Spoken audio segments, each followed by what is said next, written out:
All right, welcome back to another episode of Prepper Talk Radio, radio for the ready-minded, the podcast for the prepared. We've got Scott, Shane, and myself here today. We have a special guest. Actually, we're going to get into her bio in a minute.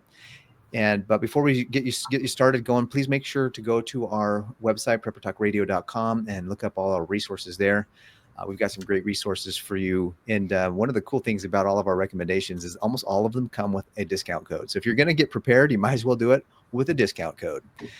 Make sure that you go to that recommendation site and check out all of the different stores that we have available for you and different affiliates that we have. One of our favorite affiliates, though, is still and going to be The Good Life. We've got a lot of opportunity there for you guys to get healthy, stay healthy, and do it at an affordable price. And there's a great affiliate program for those that are interested in a little bit of a side hustle. If you actually go to our website, we're going to talk about this a little bit later in the show, actually. So stay tuned for our the guest that we have today wrote a book, and this is kind of a fun book. It's called A Prepper's Guide for a Zombie Attack. Now, there are, just hearing that title, you might think, oh, geez. But it's got I've read it, and it's got some really good information in it. And then she does it in a really funny way that allows you to kind of laugh along the way as you're reading through with some really good and funny zombie jokes. And so maybe we'll sprinkle in a few zombie jokes here and there as we go through this episode today. But definitely want to welcome Brenda High. Brenda High wrote the book, A Prepper's Guide for a Zombie Attack. Now, I met her at a conference a couple of months ago, and she showed me this book, and I'm like, all right, let me read it. And I read it, and I told the guys, I'm like, hey, she might be a good guest to have. It'd be kind of fun. And we have her book on our library. So if you go to preppertalkradio.com /library, you'll see all the books that we recommend, and we've got her book up there now, A Prepper's Guide for a Zombie Attack. Brenda, hi, welcome to the show. Thank you for having me. So tell us a little bit about, you were telling me the other day a little bit about what prompted you to write this book. So give me a little bit of like what if you'll tell us a little bit about your story, kind of what got you into prepping just in general, and then what kind of inspired you or prompted you to write a book about it. Well, I'm a paper hoarder. Anything that's of interest to me, I just save it. And I've got, probably 2 full shelves of paper, like from early college days and everything. Somebody would tell me, hey, you should try this. You should try that for making good recipes or gardening or something. It's preparedness always was an issue with me because I studied prophecies and took a lot of classes when I was going to college on people, the prophecies of the Book of Mormon and the New Testament.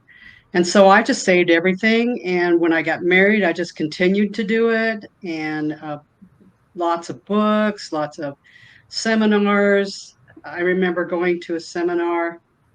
It was probably late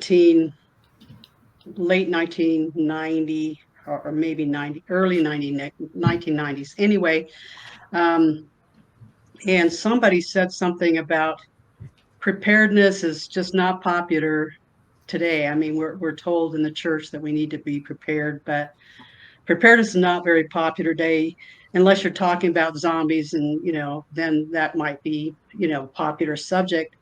And so that kind of hit me a little bit, and I thought, I should put all my stuff together, which was at that time about 3 boxes of stuff. The hardest part of writing any book is just organizing it, deciding what's going in it and what, is going to have to wait for another book or just not going to get mentioned at all. So anyway, I came up with a title. At first it was Zombie Attack Prepper, but I couldn't figure out how to get that to work. And so then I came up with the title, Prepper's Guide for a Zombie Attack, from that, that came off of that seminar that I went to. And I believe it was even in Orem, Utah. But anyway, I just started throwing things together, trying to decide what was the most important things to talk about in the book. I've always been kind of into preparedness mode. Every one of my books have some sort of preparedness nature to them.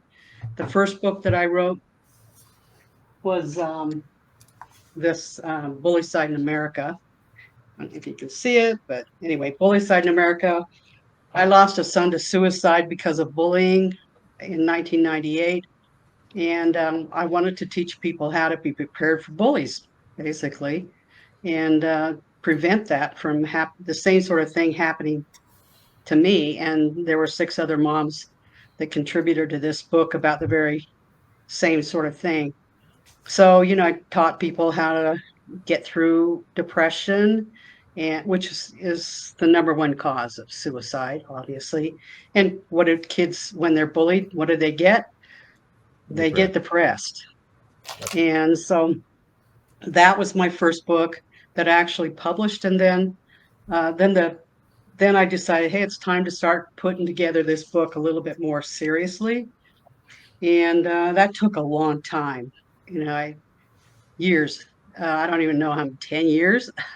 Wow. But of course, you're raising a family in between it. And, then I had this suicide with my son. And so then that's a preparedness. That's how I got into that book. And then everything else, the other books I've done are some sort of preparedness story or educational book. Um, the third book was a quick one. It's called The War of the Almonds. And that one, it really talks about, it's a parody on there ain't no such thing as a free lunch. And I don't know if you've heard that statement before. Mhm. It's kind of fun. Well, it is funny.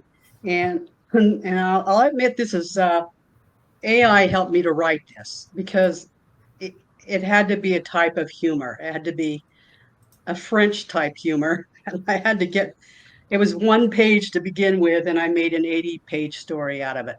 But Wow. basically, it's making fun of taxes and what happens when people don't work.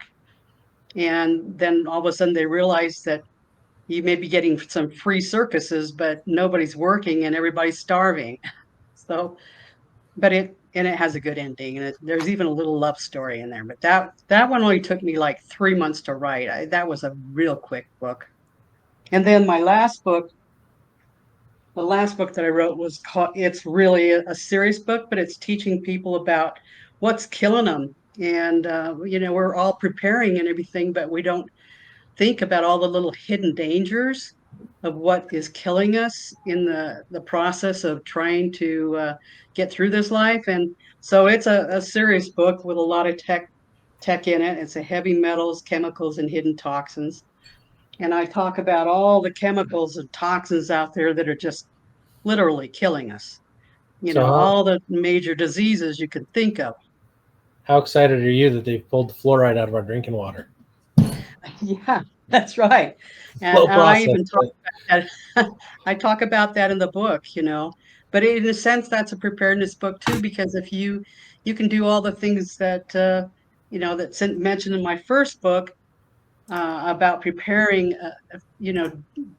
growing your own food and, canning and everything. But if you got toxins all over the place in your food, um, you know, it may be the toxins that might end up killing you before anything else. So Before the zombies do. anyway, And of course, they're yes, spraying it all over us as well. Oh. So that's right. Yep. It's in the air, it's in the water, it's in the food. And there's all these hidden toxins that we don't realize. I mean, we're all, I think we should all be aware that there is mercury, aluminum, and things like that in your food, but most people don't realize that what's sprayed on the ground goes into your food and then goes into you. So I mean, there's some talk about the chemical sprays and in the air and whatever they're doing in the air, chemical trails and things. How and do you whatever we stop put on that? our skin also contaminates. That's it right. as well. Yeah, I we've once got had a we've got it doctor. I had a doctor tell me, he gave me. I told him I was taking something on my skin, and he says, "Oh, that stuff doesn't work." I thought, That's funny. Nobody prescribes things that you put on your skin, and that does work for some reason. I don't know. Mm-hmm. So that's kind of how I There's If a just it's not whole in started their other world. writing. wheelhouse, if it's not in their wheelhouse, they don't trust it. Yeah, Well, that's here's what right. I found out from the medical side of things. They're so compartmentalized, and this is the same way. Like any engineering project works the same way. You're building something huge. You've got 30 different people designing different parts that are intended to work in with something else, and they'll get the design specs, but they won't see the rest of the big picture. And that's how doctors are. Oh, I only specialize in your pinky toe. And it's like, dude, what about the rest of the body? It's a whole functional unit. And Got it. that's a major gap. Like I know right now the Make America Healthy Again, they're pushing to make sure doctors now have a course on nutrition. You'd think someone whose entire degree is about taking care of the human body would have done that, or that was part of the required degree. It's actually not in any part of their degree. Wow. Now it has to be. Now it has to be a part of the education. So it's like we're learning now in the wrapping up of all things. Everything's coming to light. The truth is coming to light. We're seeing all the hidden things coming forth. And we're just like, oh wow, they're doing what now? What else? What else is going to kill us? I mean, the funguses were the biggest concerns. The bacteria was the biggest concerns. And now it's like, you mean to tell me they're spraying metals at us and we're absorbing that in our skin, we're breathing it into our lungs, and those are the problems that are going to be the biggest problems going forward? Great. Thank you very much, right? So knowing all that, I know I kind of tirade a little bit, but with your book, kind of taking the tongue-in-cheek approach with the zombies, like what is your purpose with the book? What do you want the reader to be able to do by the end of the time they've read that book? Well, first of all, I hope that the humor helps the young people to pick up the book, because the older folks seem to understand the need for preparedness, but the younger ones, like, they go around the world, la la la, I'm going to college or I'm doing this, and they're not preparing at all. They seem to think that they can just go to mom's house. I even make a joke about that on the back. Let's see, what did I say? Uh, let's see. I don't have the money for this book. By the way, the whole back cover is all jokes. I mean, it's none of it's real. All the testimonials. It says, I don't have the money for this book or to prepare for a zombie attack, but if I could get the money to buy it, I'm pretty sure your book would be great. And then let's see, what's the one with I'm going to my oh yeah, I'll just go to my friend's house if the zombies come, so I don't need to read your book. I'm sure your book is great though. Maybe my friend has it. And then the person who wrote this is named Not a Real Friend. That's awesome. And so I kind of wrote it for younger people to kind of get them just to get the book so that they had all the lists. I mean, just lists of everything that you can get. Well, And one of if the they funny just went through the book and just started buying things as they went on and saw the need for getting it, that's the reason I wrote it, because I don't know, we could all depend on somebody older, but they're going to need the food too, so, or the methods. Brenda, The only chapter. one of the first jokes Sorry. in the book is funny because it's not even, it's before the book even starts. Really, it says, when a zombie is chasing you and your neighbor, the only person you have to outrun is your neighbor. Yes, my husband told me that one. But Only it there's was a a similar bear. one It about was a bear. yeah, He was there's a talking similar about one the about a bear. bear, but it fits with the zombie too. That's awesome. Yeah, yeah.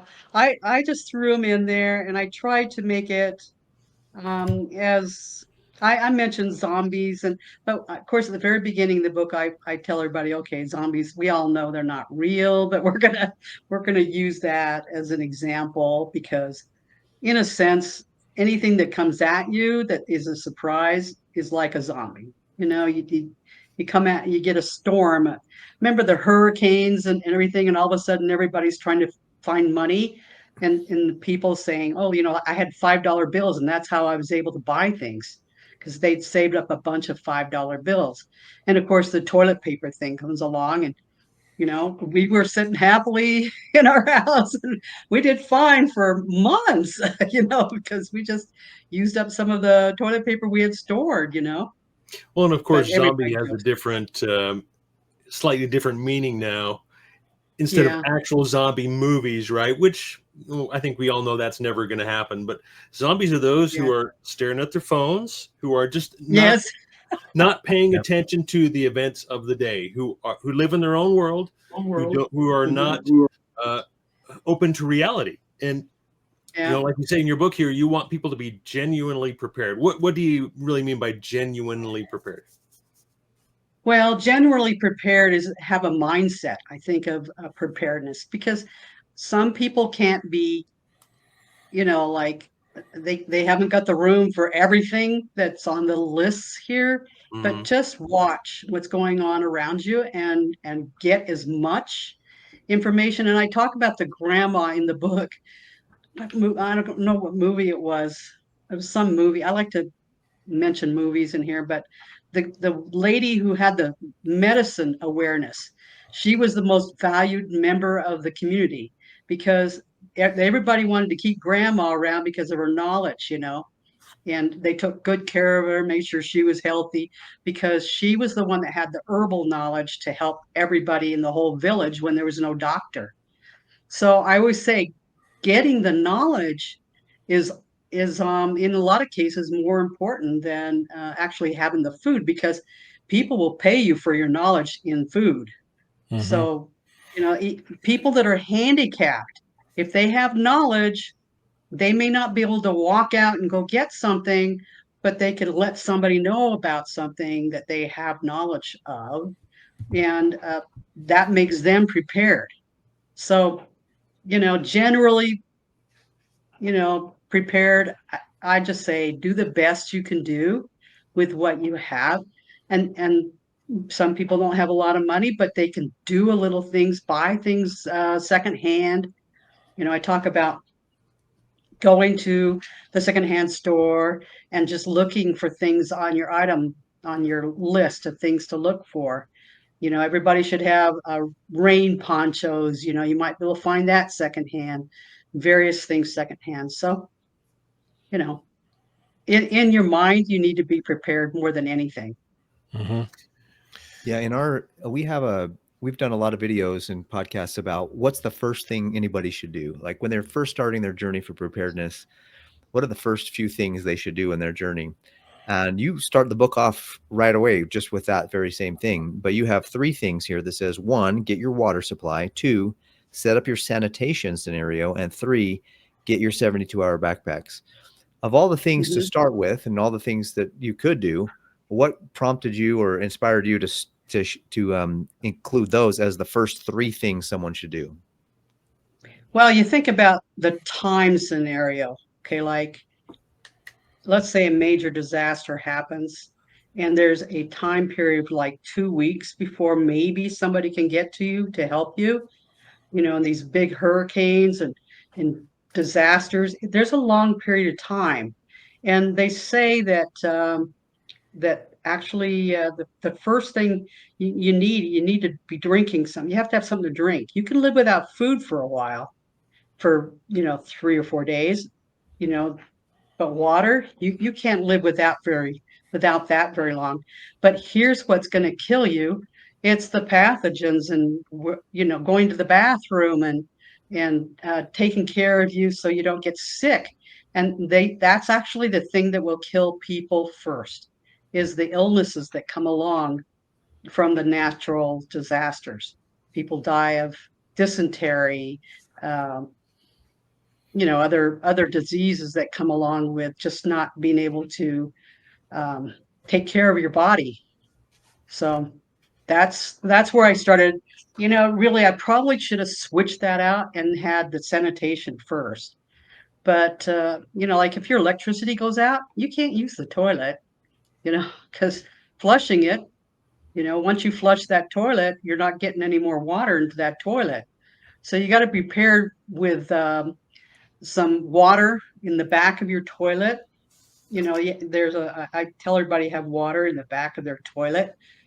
Actually, we all of our We have water in back of all of our toilets. Yeah, several gallons So underneath each if toilet. you're in an emergency situation, you got some water to flush with, and then you have to make sure you have the ability to, um, you know, go someplace in a bucket. You have to separate number one, number two. It's so gross, but you have to do all that. And the number one, you can reuse that, in various places. So, but number two, you cannot. So, I guess dirty water, I talk about that in there, but sanitation is like, I think that's the most important. And then the water, the second most important.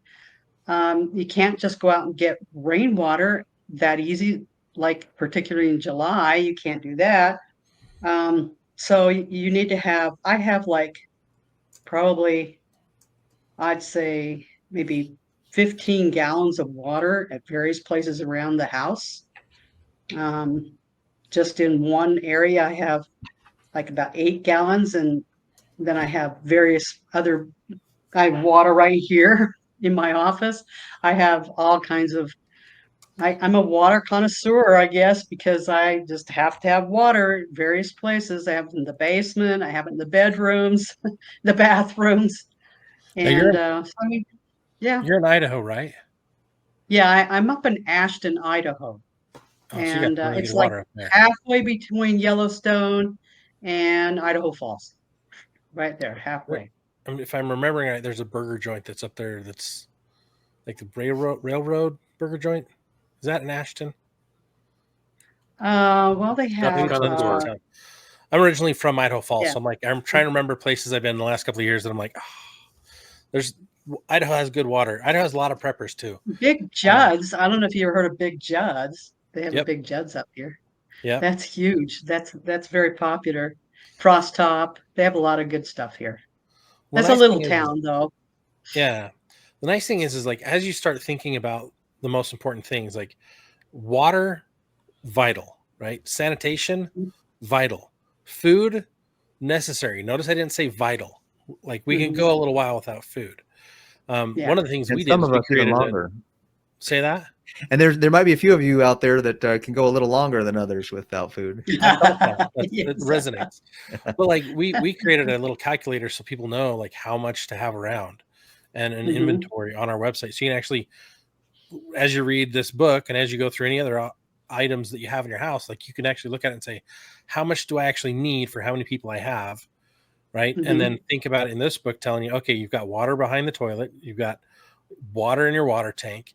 Where else do you have water? You've got water in the pipes until it runs out, right? Depending on where you live, it's all different things. And so I like that you have the focus on being clever. Okay, where is water in my house? Make sure you can get to it and also how to use it, etc. But so being up by near Ashton, do you remember the Teton flood, the dam break? Oh, Were you yeah. there for that? I wasn't here at the time, but my husband, Okay. actually, he was on a mission at the time. But yeah, that really affected everybody up here. Yep, Well, that's the thing is like nobody knows when something bad's going to happen. that's It's right. always like unexpected. Otherwise, no one would ever live in a state of like panic or fear. Like anxiety wouldn't exist. And anxiety is the result of people worrying about the future. All the what ifs that most of the time don't happen. And prepping is designed to eliminate those fears by creating redundancies. So like, okay, worried about job loss? Here's what you do. Go get a 30-day supply of food. Now expand that to 3 months. Now expand that to 6 months. Now expand that to, right? Now you have one less thing you have to worry about. Oh, get an emergency savings plan. Paris loves this one. Have the emergency savings, have cash on hand, have gold and silver, right? Have those things ready so that if you do lose a job, you've got money set aside. You didn't spend it all on credit cards and buying weird stuff and going on trips, Carnival Cruise Lines and Disney vacations when you don't have your preps done. You shouldn't be doing those vacations type stuff. And she even has a section in her book about debt and investing. And so he talks about cash on hand, junk, silver, gold, et cetera. So this book has got it covers a wide section of topics, A large swath of land. I do say you cannot eat your gold and silver. So that's really important to remember. If it's a priority here, you need to have something to eat first and then go out and get your gold and silver. And now gold is too expensive for most people. So, but silver isn't. You can go grab some silver here and there. And I'm not going to tell you that we got stuff, but we're pretty prepared for at least in that area, but not a lot. We don't have lots of money here. I'm not telling you this, but yeah, I don't want to tell you what I have. I don't want a whole Right. bunch of Yeah, horrible no, you're zombies showing up. First rule of First rule of prepping is you don't talk about prepping, right? You Yep. don't tell everybody what you have, but Yeah. you tell everybody what they need to get, right? And Yeah. what you should prioritize. So I like that you cover those topics. Yeah. Well, like you said before, preparedness is not popular, but Yeah. you go back far enough, that was life.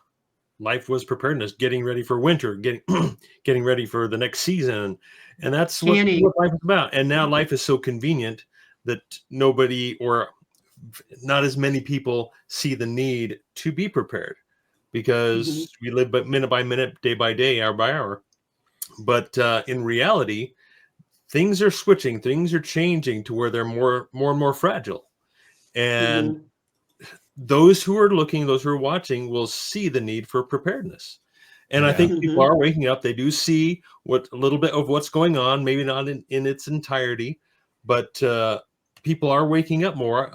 We got to the point, I think, a few years ago where I wondered if anybody would ever really wake up. I mean, there were just so many people just mesmerized by the different administrations, and there's people weren't doing anything, or in general. And I'm speaking generally, of course, but I like that we need to make prepping as normal for most people, like you say, the young people. Then need to make it normal. Whereas if not, they're going to go through hard times, or we're all going to go through hard times. And that's been the way it's been for hundreds and hundreds of thousands of years. There's good times and bad times. And I think our ancestors knew that, and they prepared for it. And so it didn't take them off guard. But nowadays it is very different. Yeah. Another thing is this book came out just before COVID, which I thought was pretty interesting. It's like this heavy metals book. I'm finishing it up just before we got President Trump, and we got Make America Healthy Again, Robert F. Kennedy Jr. In fact, I sent him a copy of that book too, by the way. Oh, but nice.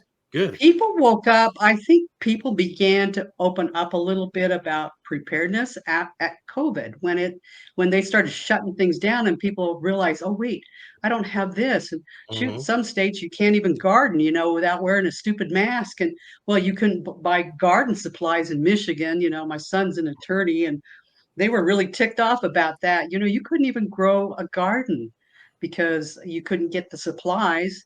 So all of a sudden people are going, wait, maybe I ought to have a little bit of this on hand just in case somebody tries to shut me down again, or tell me I can't go to the store without, wearing a mask or something. We were very free up here, and I think I only wore a mask maybe twice to the store. I did have one of those see-through visors. If there's one thing I can't stand, it's not being able to see somebody's face and their smile. So I kind of rebelled a little bit, and I got one of those see-through visors so that people could see me smile. And nobody ever gave me a problem except at Yellowstone National Park. We went up there, and they said, I got in line. I had one of those real long visors, that you could see through. It wasn't good enough. I mean, believe me, nothing was getting in or getting out with that big visor. And no, I couldn't use the bathroom. I had to use another bathroom where they allowed people to go that weren't wearing masks. It's weird. The whole thing was so weird. But people woke up. It was a major indoctrination test. Yeah, but people woke up about preparedness a lot during that time. Yep. So but they do go back to sleep. They do go back to sleep. Yeah. Well, that's a worry. Honestly, I loved it that Trump got elected, but people have started to fall asleep since he got elected. Like, oh, Yep. everything's hunky dory, all's well in Zion, you know. Yeah. Amen to And yeah, that. they're sleeping a little bit. And I think this one just came out in January, and that one was, that's when everybody's going like, and Robert F. Kennedy's writing or talking about toxins and heavy metals and and autism and mercury and things. So I mean, yeah, it seems like I seem to put the books out just at the right time. The right time. And by the way, I Inspiration. got a little thank you note from President Trump for this. That's That's cool. Well, Nice. I also like that in your book, He you didn't get say into he the, read it, but I don't think he read it. But anyway, I got a thank you note back. I was going to say, Brenda, I think it's great that in your book, you get into like emotional preparedness, physical preparedness. You don't just you talk about those types of things. And the reality is that there's, right now we're with fentanyl and some of these other things that are hitting the world, and just so many people just, you see these people at these rallies or these protests, and they're just screaming their heads off, and you're just like, you're possessed, or you are a zombie. They look like zombie fentanyl people. I don't know if anybody should try this. If you do try this, shoot us an email and let us know if it worked. But I saw a guy that was pretending to be a fentanyl zombie, saving a parking spot for his buddy. Like he was all like doing all the weird moves like the fentanyl zombies do, and he was standing and nobody wanted to take that spot. Nobody questioned him. Nobody did anything. As soon as his buddy drove up, he went normal, and he and his buddy parked there, and they went off into the store. But I thought that was funny. Like that's a funny way to save. You know how people get angry when you save a parking spot that's close to the store nowadays. But he became a fentanyl zombie, and nobody even talked to him. That was kind of funny. But I just like that you keep an overview of not just one aspect of prepping, but a bunch of different aspects. You give great lists in here. We've got great lists as well, but she's got a great set of lists of what you can get, what you can put in your bag, what are some things to start with, what are some, and she just says the first three things, and you do talk about food storage. You do talk about all those things. So you get into Tons it of lists. in the next set of chapters. But I appreciate you coming on the show, and we got a few more minutes left, but Scott, Shane, do you guys have any last minute thoughts, or Brenda, do you have any last minute things you want to share? I wanted one more thing to share. It's at the very end of the book. I don't know if you remember reading it. The parable, the 10 zombie attack preppers. Do you remember that? It's well, first of all, I mentioned the parable of the 10 virgins. I just go through it. And then I go through, okay, I get a little off, and I use zombies in there. So, and I'm kind of proud of that one, because that little section, the 2 pages at the end of the book, it's I think wise, very wise, and where it's the same sort of idea of what the 10 virgins said. Of course, this is it's not that they're going into to meet with the master, but in this case they're getting on the train to go someplace safe, from the zombies. And I went over it with about 10 different people, and reworded it until I thought it was pretty perfect. And it talks about preparing for that zombie attack, and how all of them were prepared with a 3-month supply, and they all made it to the transport. But then they realized they didn't have any. The 5 of them realized they didn't have anything. So the other 5 said, well, we can't give you ours, because we won't have enough. So you have to go to the store and get some more. And by the time they got back from the store buying, everybody was buying more expensive stuff then, but by the time they got back from the store, they realized, yeah, they left without us, and then there was a little note. I'm just going to read it. It says, after buying their food and supplies, the 5 foolish preppers hurried to the transport gate with their food storage. They just went in debt to buy, and found that there were no transports available. They started to cry, help, help. Can someone find another transport so we can escape the zombie attack? And then the next verse says, but then someone noticed a note on a post near the gate at the transport place, which said, we are so sorry that we had to go without you, but you should have prepared better. Maybe the book you've been reading about getting prepared for zombie attacks will help you out. Good luck. That's great. So watch therefore and be ready, for you can never really know neither the day nor the hour when something bad will happen. And you need to be prepared to leave quickly to save yourselves from maybe a zombie attack. That's awesome. Anyway. That's the truth. Yeah.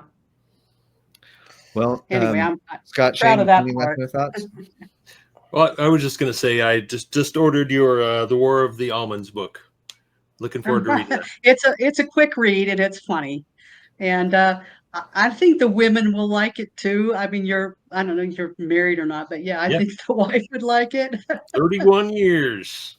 When you're in a mood where you're like kind of sad, pull that book out and read it. It's Cool. just hilarious. And Looking forward to it. I'm kind of proud of it, Good. That's awesome. Well, Brenda, thanks for being on the show. If you guys want to go check out her book, A Prepper's Guide for a Zombie Attack. For those of you watching on YouTube, here it is, A Prepper's Guide in the screen. You've seen it a couple of times, but if you're listening to us on the podcast, go to our website, preppertalkradio.com, and then under recommendations, actually, you can just go to preppertalkradio.com/library, right, Scott? Yep. And then that'll show up with all the books that we have as recommendations. And her book is definitely on there. Prepper's Guide for Zombie Attack. It is actually got some great information in it. It's a solid read and it's funny. And she's got a lot of real tongue-in-cheek humor in there. So if you are interested in a good book that has those kinds of things, maybe you got a friend or somebody that's kind of giving you a little bit of grief on preparing, and you want to give them a fun book to read about zombies and still get them some good information about what to do. This will be a good pickup for you guys to do and give that out as gifts. So Brenda High, A Prepper's Guide for a Zombie Attack. Thanks so much for coming on the show. You've been listening to Prepper Talk Radio, radio for the ready-minded. And until the next one, have a great day. Thanks, Brenda. Thank you. Good night.